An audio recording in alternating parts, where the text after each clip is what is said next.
Hey, this is Jamey from Stonemaier Games, and today I'm going to talk about my favorite mechanism in the card shedding game 535. A card shedding game is where you have a big hand of cards and you're trying to be the first player to get rid of all of those cards. And 535 has some really clever twists to this. Really, there's two. My favorite, and they're very close in terms of how much I appreciate them. But I think my favorite is that for straights of cards like 1, 2, 3. A low straight is actually better than a high straight in 535. And the reason I love this is that I love number parity in games.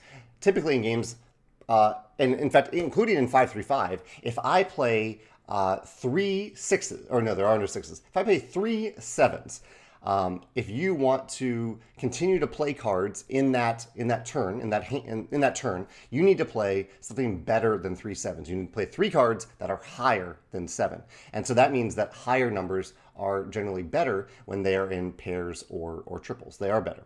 However, straights work the other way in this game. So it gives an added value to lower cards. So my 1, 2, 3 straight is actually better than your 13, 14, 15 straight.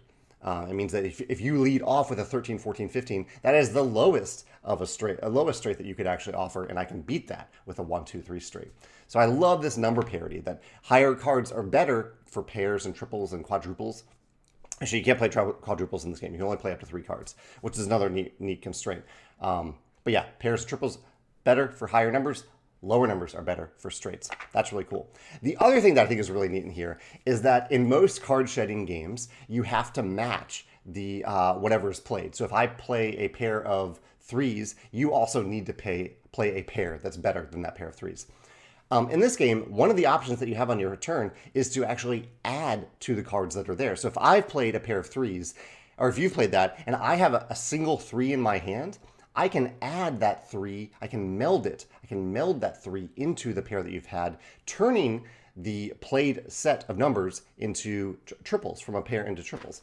So I like that it gives you an out, it gives you a way. And I could even do it if I have 2 3s in hands, I can meld those 3s into the 3s that you have on the table, as long as those were the previous played cards.